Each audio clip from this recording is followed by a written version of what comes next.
First law of thermodynamics क्या था? D Q equals D you plus D W,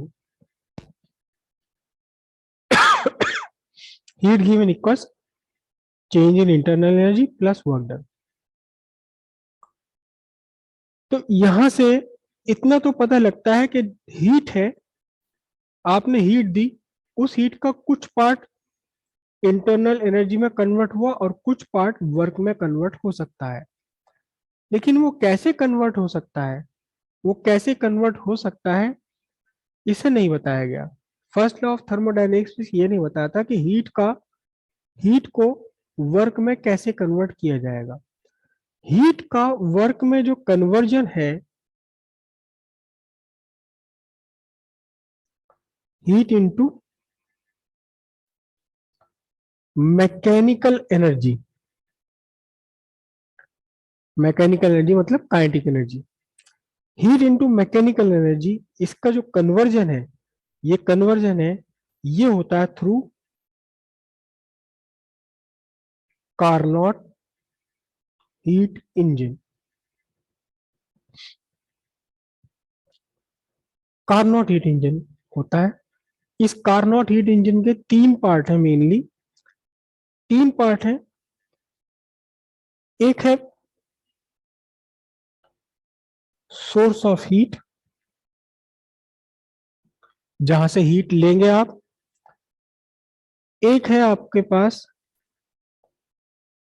क्या, एक स्पेशल टाइप का सिलेंडर, जिसकी वॉल्स जिसकी वॉल्स जो है, वॉल्स आर परफेक्टली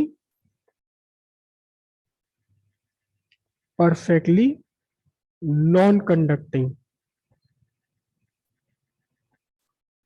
और इस सिलेंडर के अंदर भरी हुई है आपकी एक आइडियल गैस,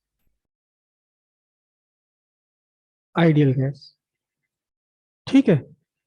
ये है इसके अंदर आइडियल गैस, जिसे हम बोलते हैं कार्नोट हीट इंजन के केस में बोलते हैं क्या, वर्किंग सब्सटेंस। इसे हम बोलते हैं वर्किंग सब्सटेंस। सिलेंडर की जो वॉल्स है वो परफेक्टली नॉन कंडक्टिंग है, लेकिन इस सिलेंडर का जो बेस है, ये बेस है, ये आपका परफेक्टली कंडक्टिंग है फॉर हीट, हीट के लिए परफेक्टली कंडक्टिंग है। और तीसरा इसका पार्ट होता है सिंक। सिंक बीच में एक पार्ट और होता है, ज्यादा सिग्निफिकेंट नहीं है, उसका कैलकुलेशन में कोई रोल नहीं है। इसे हम बोलते हैं इंसुलेटिंग बेस, इंसुलेटिंग पैड या इंसुलेटिंग बेस। मतलब जब वर्किंग सब्सटेंस को आप यहाँ रखेंगे, वर्किंग सब्सटेंस को अब इस इंसुलेटिंग बेस पर रखेंगे, तो हीट का एक्सचेंज नहीं हो पाएगा, ना बाहर से अंदर ना अंदर से बाहर। सोर्स ऑफ हीट से सोर्स ऑफ हीट होगा एट लार्जर टेम्परेचर, कौन सा, T1। और जो सिंक है at smaller temperature T2। T1 larger temperature पर है और T2 स्मॉलर टेम्परेचर पर है, सिंक, करेक्ट।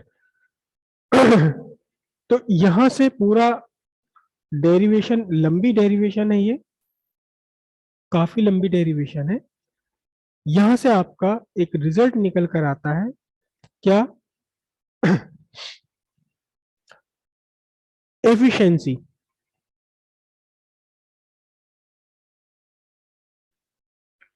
एफिशिएंसी जिसे लिखते हैं हम ईटा, ईटा इक्वल्स 1 - T2/T1 इंटू 100%। ये क्या फॉर्मूला है? ये फॉर्मूला आपका ये बता देता है कि कितनी हीट जो हीट आपने सोर्स से ली है, वर्किंग क्या है इसकी, कि ये सब्सटेंस सोर्स से हीट गेन करता है, सोर्स से इसने हीट गेन करी और सिंक को हीट रिजेक्ट कर देता है। सोर्स से हीट इसने गेन करा वर्किंग सब्सटेंस ने, और सिंक को रिजेक्ट कर दिया, और इस रिजेक्शन और इसके बीच में थोड़ा सा आपको मिल जाता है वर्क। अगर हम इसका बिल्कुल सिंपलेस्ट डायग्राम बनाना चाहें तो क्या बनता है, सोर्स एट T1, इस सोर्स ऑफ T1 से हीट गेन करी वर्किंग सब्सटेंस ने, कितनी, Q1, Q1 गेन करी, और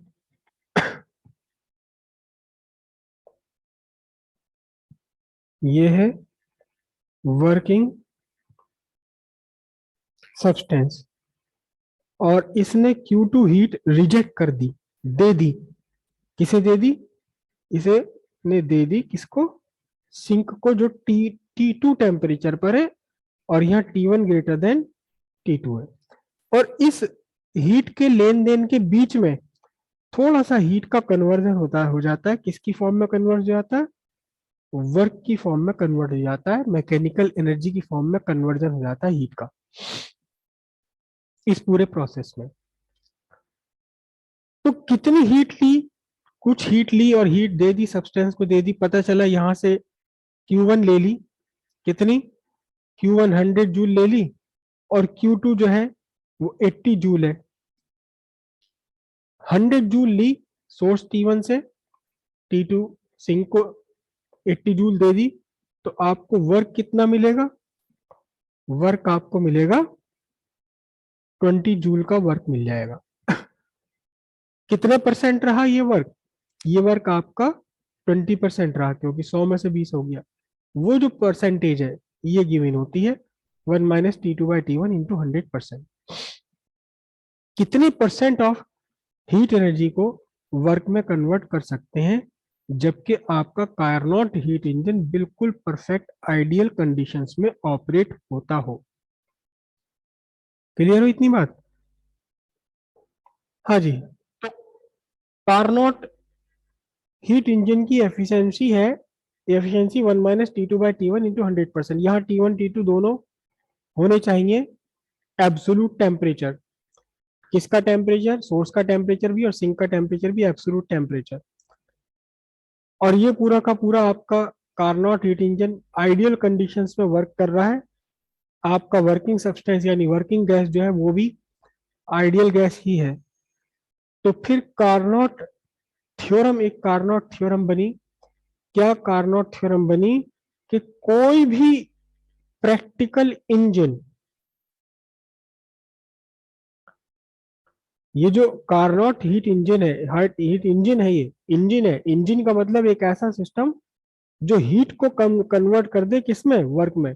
ये इंजन का एक सिंप्लीफाइड डायग्राम है, ये पूरा का पूरा इंजन कहलाएगा। एक ऐसा जुगाड़, एक ऐसा अरेंजमेंट जो कोयले की हीट को, पेट्रोल की हीट को वर्क में कन्वर्ट कर दे, मैकेनिकल एनर्जी में कन्वर्ट कर दे। एक्चुअली वर्क का मीनिंग होता है मैकेनिकल एनर्जी, जो हीट को मैकेनिकल एनर्जी में कन्वर्ट कर दे। ये पूरा जुगाड़, जुगाड़ को इंग्लिश में बोलते हैं अरेंजमेंट। ये पूरा का पूरा अरेंजमेंट कहलाता है, ये पूरा का पूरा अरेंजमेंट कहलाता है हीट इंजन। और ये पूरा का पूरा जो आपका कार्नोट हीट इंजन है, थ्योरेटिकल हीट इंजन है। कार्नोट ने क्या कहा, कि कोई भी practical engine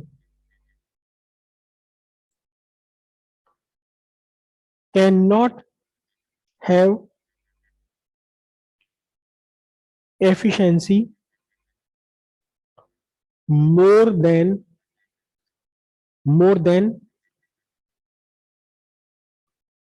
Carnot heat engine working between same temperature of source and sink। एक आपने सोर्स ले लिया 1000 डिग्री सेल्सियस पर, आपने एक सिंक ले लिया 100 डिग्री सेल्सियस पर, और कोई भी एक रियल इंजन, प्रैक्टिकल इंजन जो इन दोनों सोर्सेस के बीच में काम करेगा, सोर्स और सिंक के बीच में, उसकी एफिशिएंसी इस वाली एफिशिएंसी से ज्यादा नहीं हो सकती। ये किसकी एफिशिएंसी है? ये एफिशिएंसी है कार्नोट हीट इंजन की एफिशिएंसी। एक इसका reverse reverse Carnot heat engine है, इसी का रिवर्स कार्नोट हीट इंजन है। यहां देखिए आपका हीट का फ्लो है from source at high temperature to sink at low temperature. T1 is greater than T2. Heat का फ्लो है कहां से कहां? हीट का फ्लो है high temperature to low temperature, और इस बीच रास्ते में थोड़ा सा हीट का कन्वर्जन हो गया मैकेनिकल एनर्जी में। थोड़ा सा हीट का कन्वर्जन हो गया किसमें? मैकेनिकल एनर्जी में। लेकिन क्या ऐसा संभव है कि आप हीट सिंक से उठा करके सोर्स पर पहुंचा दें? देखिए, हीट का नेचुरल फ्लो होता है from body at high temperature to body at lower temperature. यहां वही हो रहा है, हाई टेम्परेचर से हीट का फ्लो हो रहा है लो टेम्परेचर पर। बस कार्नोट हीट इंजन ने क्या करा? बीच में थोड़ी सी हीट चुरा कर उसे मैकेनिकल एनर्जी में कन्वर्ट कर दिया। लेकिन आपका जो रेफ्रिजरेटर है आपके घर में रखा हुआ, अंदर का उसका माहौल, अंदर का इंटीरियर इंटीरियर का टेम्परेचर लेस है, लेस देन आउटसाइड, लेकिन फिर भी वो अंदर से हीट उठा करके बाहर फेंकता रहता है। जो पीछे टेम्परेचर के जाली लगी हुई है, अगर आप उसे कभी देखें तो उस जाली का टेम्परेचर ज्यादा होता है, काफी गर्म होती है। या अगर जाली नहीं है तो रेफ्रिजरेटर के बैक साइड को आप छू के देखो तो वो गर्म लगती है।